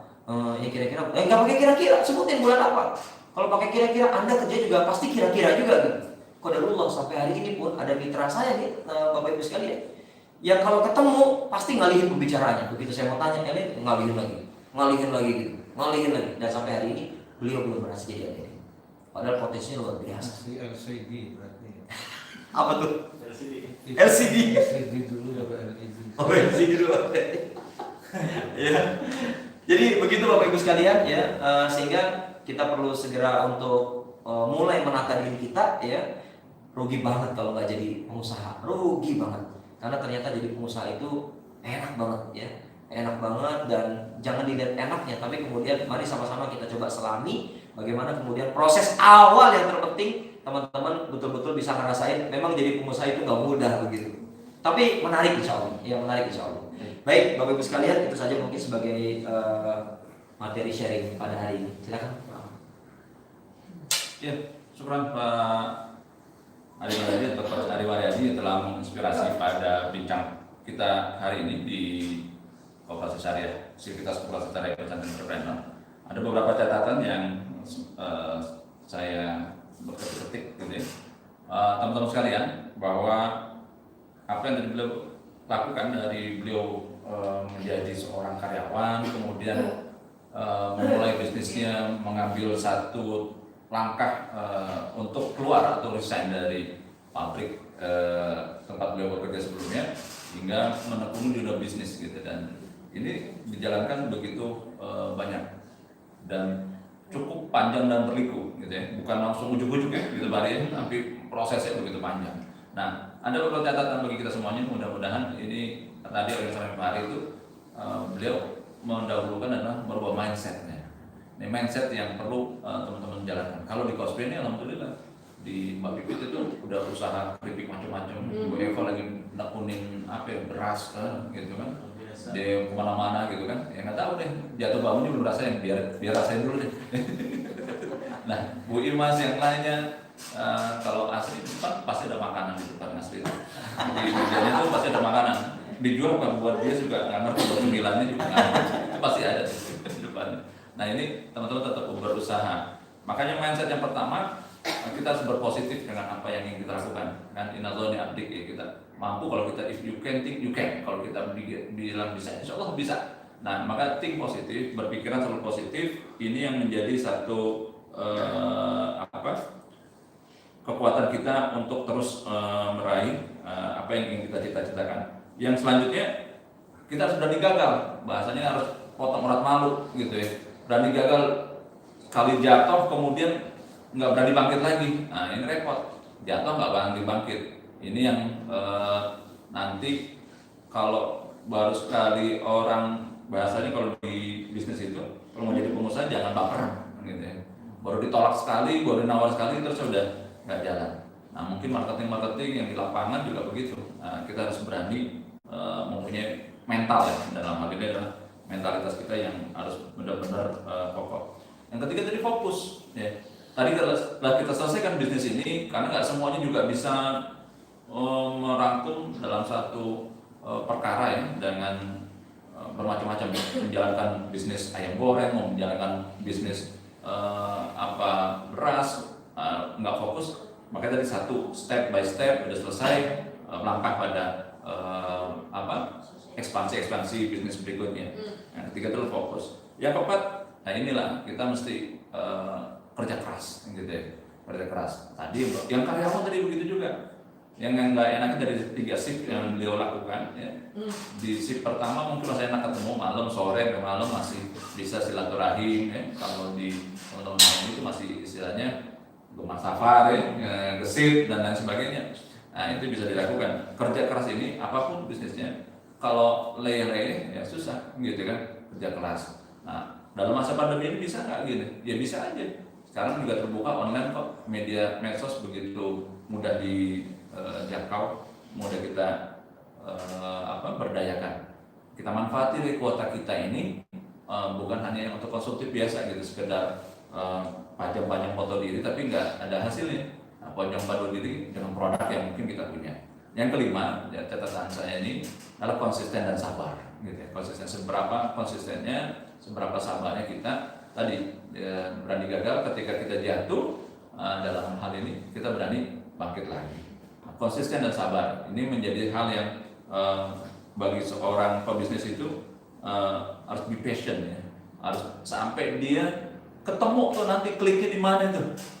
Nah, kalau tadi Pak Ari kita lihat masih banyak masuk minallahnya nih. Gitu tiba-tiba orang datang ngasih duit gitu. Tapi orang kan juga punya catatan, seberapa gigihnya dia, seberapa konsistennya dia dalam bisnis ini. Katakan bisnis yang awal di HNI, kemudian beberapa properti, sebelumnya juga dalam dunia pendidikan dan lain hal. Orang juga akan melihat konsisten ini. Yang kedua komitmen, ya. Komitmen dalam mendampingi, komitmen dalam membuat bisnis ini benar-benar jadi gitu. Kalau belum jadi, terus dirubah. Kayak bagi saudara kita yang mungkin dari suku Madura itu, benar-benar gotong royongnya itu luar biasa. Kalau dia biasa dengan barang-barang yang bekas atau besi-besi bekas, itu support, gagal disupport lagi, gagal sampai dia sukses. Nah ini juga hal yang menjadi satu komitmen bagi kita dalam membangun bisnis apa yang ingin kita lakukan. Nah yang terakhir yang ketujuh dari tadi catatan adalah pantang menyerah. Nah, pantang menyerah sama saja kita tadi nggak ada modalin gitu kan, tapi kita punya keyakinan apa yang kita jalankan ini ya kita mampu. Nah, jadi beliefnya pantang menyerah kita yakin untuk bisa berubah gitu ya, meraih apa yang kita cita-citakan. Makanya mindsetnya ini teman-teman harus dirubah gitu. Inadhani abdik gitu. Teman-teman mau jadi apa? Bukan berarti nanti harus ninggalin kerjaan, tapi kita juga nggak mau teman-teman mau dulu jadi karyawan, tapi mungkin nanti menjalankan bisnis OSP yang sedang akan kita kembangkan. Walaupun beberapa sekarang ini masih stuck, kita belum bisa bergerak untuk dunia wisata. Ini kebetulan memang masih target kita biasanya untuk umroh, untuk haji, untuk wisata ke luar negeri dan lain sebagainya. Pak ini belum berjalan secara pulihnya. Dunia properti juga belum begitu pulih, tapi pasti ada sisi-sisi, ada yang turun, pasti ada sisi yang naik. Nah, bagaimana nih mengambil, apakah kalau properti kita ambil kasar-kasar kecil, nggak main besar gitu kan? Karena rumah subsidi pemerintah juga sekarang kan juga di stop dulu nih, dialihkan semuanya kegiatan untuk program di masa pandemi COVID-19 ini, ada protokol kesehatan dan lain sebagainya. Nah, itu mungkin teman-teman bisa kita sharing sampai jam 15 lah, 15 menit ke depan. Teman-teman bisa mau menanyakan, silakan bagaimana Pak Ari ini bisa merubah kuadrannya ya, dari pekerja menjadi seorang usahawan gitu ya. Kami persilakan, mungkin santai aja. Yang kopinya belum diminum, yang udah habis ditukar ganti air yang lain. Tahu aja udah habis. Silakan. Nggak ada? Nanya. Gitu. Atau Mas Gun tadi mau memori gimana dengan Pak Ari gitu? Bos Safari. Oh itu nggak usah. Coba lambaikan tangannya. Lambaikan tangan. Gitu. Silakan teman-teman yang lain mau bingung karena masih persoalan juga masih banyak. Tapi kita harus punya keyakinan bahwa kita akan berubah. Ya, kalau kita begini-gini aja kan termasuk orang yang merugi ya. Kita harus berubah. Setiap hari harus lebih baik dan sebagainya. Baik, ada? Cukup? Tadi closing statementnya bisa dicatat. Silakan. Adi Agus. Jadi beberapa orang kadang beralasan ketika memulai bisnis harus ada role model. Bagaimana kita menjelaskan ini bisnis yang menarik, yang sukses, kalau kita belum sukses gitu kan. Nah, kadang ada orang, bapaknya belum sukses kok ngajakin saya bisnis itu, gimana ceritanya gitu kan. Nah, ini apa kiat-kiat gitu kan, membuat kita bisa meyakini bahwa ini adalah bisnis yang akan sukses. Siap. Baik, terima kasih kepada Pak Agus. Ini keren banget ya. Kadang-kadang orang udah prepare duluan ya, mau nawarin bisnis, tapi kemudian orang yang kita tawarkan langsung memberikan jawaban, Bapak aja belum sukses. Bapak sama saya sukseskan saya gitu. Saya nggak bisnis Bapak, saya karyawan. Berapa bos Bapak sebagai pebisnis? Ada yang prepare seperti itu.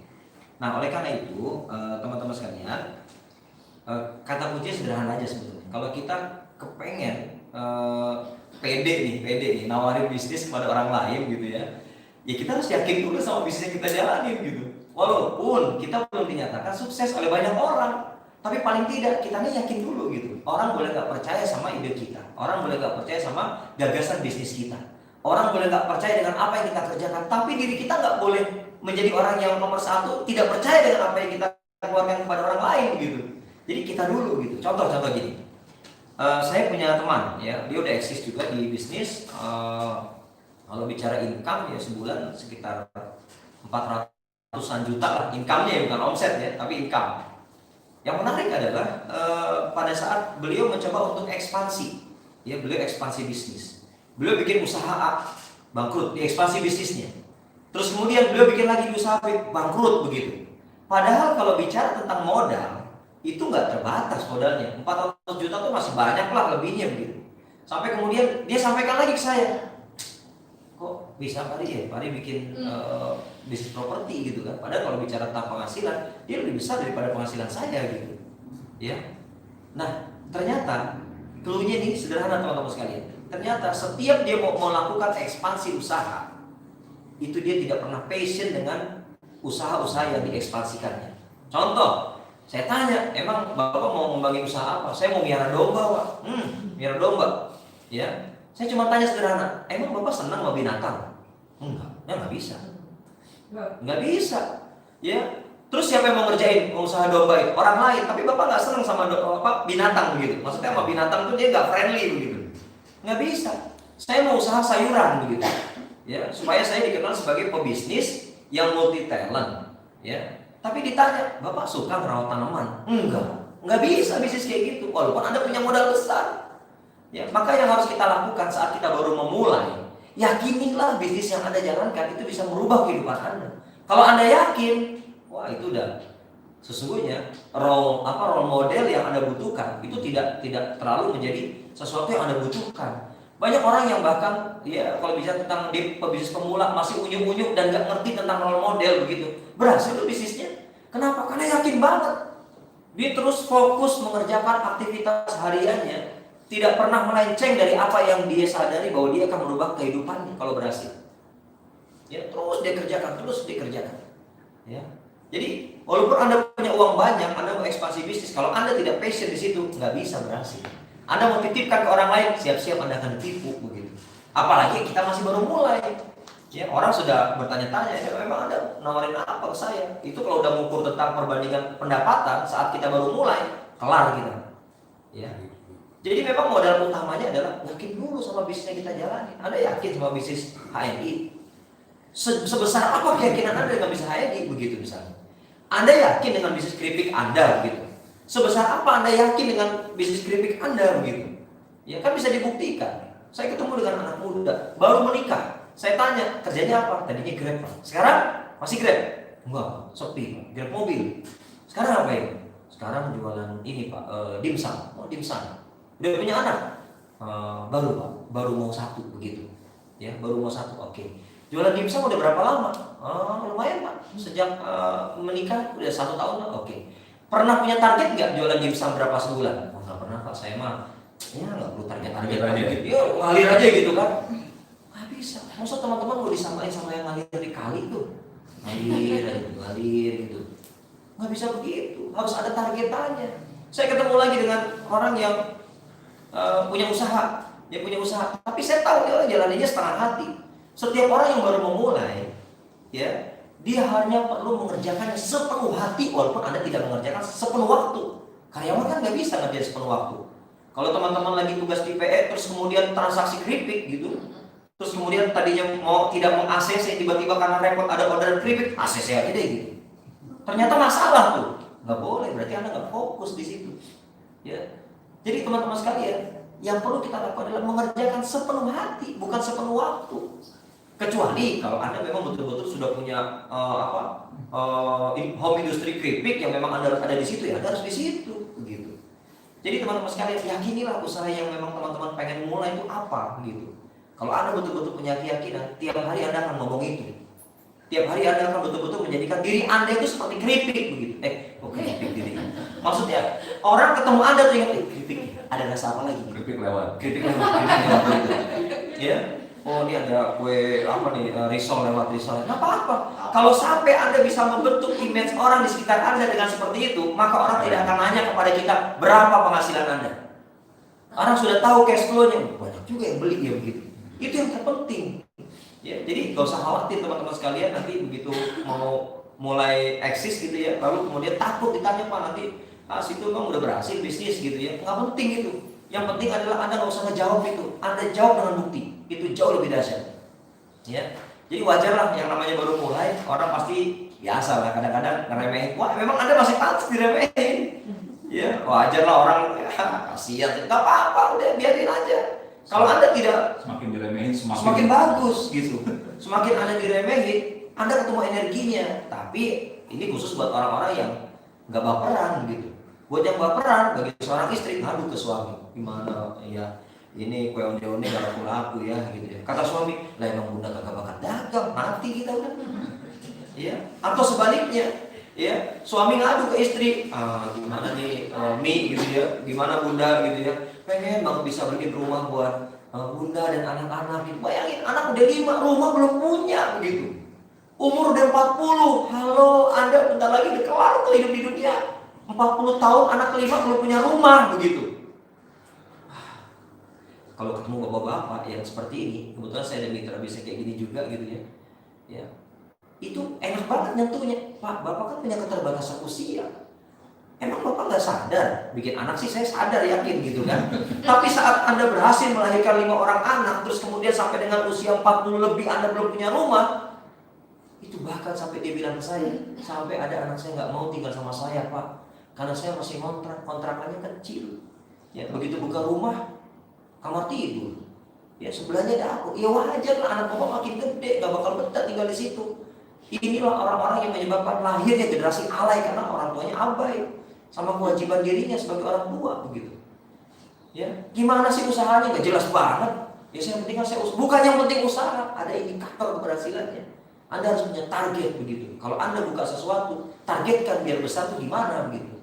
Jadi banyak orang yang menyesali kehidupannya, ya disebabkan karena dia sudah khawatir kalau jalanin bisnis, takut diteror di awal. Biarin. Anda mau dapat teror sebanyak apapun, nikmatin aja gitu. Karena memang itu yang harus Anda terima begitu. Ya, jadi teman-teman sekalian, harus deh, pokoknya harus. Kenapa saya bilang harus? Indonesia butuh banget sama pengusaha yang bertauhid gitu. Kita kan orang-orang bertauhid nih. Harusnya hari ini teman-teman sekalian, kita yang memang sudah punya keyakinan la rizqu illallah, tidak ada pemberi rezeki kecuali Allah. Jadi pengusaha harusnya, supaya kalau suatu saat nanti Anda jadi pejabat, orang yang menyogok Anda, duitnya banyakan Anda begitu. Asik nggak? Bapak, tolong Pak nih 50 juta. 50 juta. Duit saya ada 5 triliun. Pulang. Itu kalau jadi pejabat gagah kayak gitu. Bukan nunggu-nunggu begitu. Ya harapannya kalau teman-teman punya perusahaan suatu saat nanti, amin ya Allah. Ya gitu dong, semangat punya perusahaan. Saya nggak yakin gitu. Kalau suatu saat Anda punya perusahaan, amin.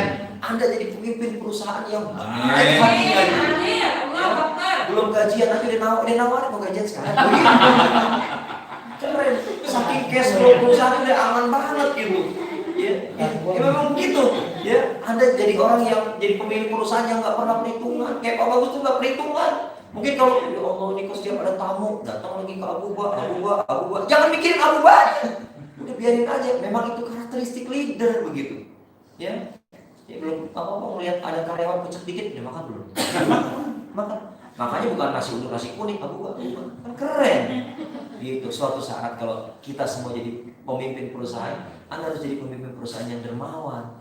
Ya, nggak usah galak-galak, dermawan aja gitu. Nanti orang sungkan sendiri sama kita, insya Allah. Ya, dan alhamdulillah saya coba praktekkan ini di karyawan ya, nggak berasa juga ya maksudnya. Alhamdulillah jalanin HNI modal 30.000, sekarang karyawannya udah banyak. Karyawan di BC ada, di sub BC ada, di properti ada. Ya, luar biasa. Tiap hari Jumat mereka nggak boleh kerja, libur semua ibadah. Ya, semua kasih makan tuh yang enak-enak ke Jumat. Ya, kalau ibadah mau kurban kan mau disembelih gitu. Kasih makan yang banyak gitu. Tapi ini bukan hewan kurban gitu kan, ini karyawan. Ayo dimuliakan begitu. Masya Allah. Jadi teman-teman sekalian, saya doakan ya semua yang hadir di sini di kesempatan hari ini, baik yang di online juga, mudah-mudahan Allah pantaskan kita menjadi pengusaha yang bertauhid, ya, dan berduit, bertauhid dan berduit begitu. Jadi tauhidnya bagus, dompetnya juga isinya ada gitu maksudnya ya. Maka orang-orang yang bertauhid, begitu dompetnya ada isinya, itu biasanya nggak betah lama-lama di dompet begitu. Makanya jangan kaget kalau dompetnya kok ada isinya lagi. Maksudnya senangnya tuh keluarin dan seterusnya gitu. Baik, itu saja teman-teman sekalian. Pak Agus mewakili pertanyaan pertama dan terakhir. Oke, jazakallah Coach Ari Mariadi. Teman-teman sekalian, kita juga tadi sudah mendapatkan banyak inspirasi. Mudah-mudahan teman-teman yang di online juga demikian, ada inspirasi menjadi usahawan yang tangguh ya, yang enggak baperan, yang enggak gampang menyerah gitu ya. Dan ini kita tadi Indonesia tuh masih juga tadi memerlukan pengusaha-pengusaha, terutama pengusaha-pengusaha yang bertauhid. Kita Muslim kalau bisa menguasai apa yang visi misinya adalah menguasai pasar, menguasai finansial dan menguasai lahan. Ini ketika di hal ini luar biasa.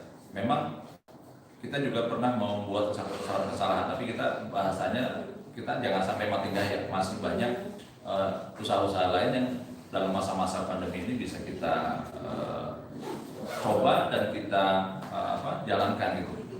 Dan itulah beberapa hal yang pada pagi hingga siang ini kita sama-sama mendapatkan inspirasi bagi teman-teman semuanya dari pengawas Dewan Syariah, Dewan Pengawas Koperasi Syariah Pesantren Entrepreneur untuk bisa berbagi, dan teman-teman harus punya mental yang kuat. Dan terakhir tadi juga jangan kita gampang berbisnis dalam kondisi yang tren gitu. Pada saat itu Kospe pernah mengalami ya, ketika tren bagaimana tanaman jagung semuanya menanam, kemudian sekarang juga banyak secara bisnis-bisnis yang lain sedang tren A, kemudian semuanya ikut terjun. Akhirnya pasarnya sempit gitu kan, sementara pasarnya berputar di situ-situ saja. Nah, kita ambil juga beberapa hikmah-hikmah yang tadi yang disampaikan Pak Ari Mayadi, itu kita semuanya menjadi satu pelajaran dan sudah berpengalaman. Mudah-mudahan ini bisa menginspirasi kita semuanya. Terima kasih sekali lagi kepada teman-teman semuanya yang hadir.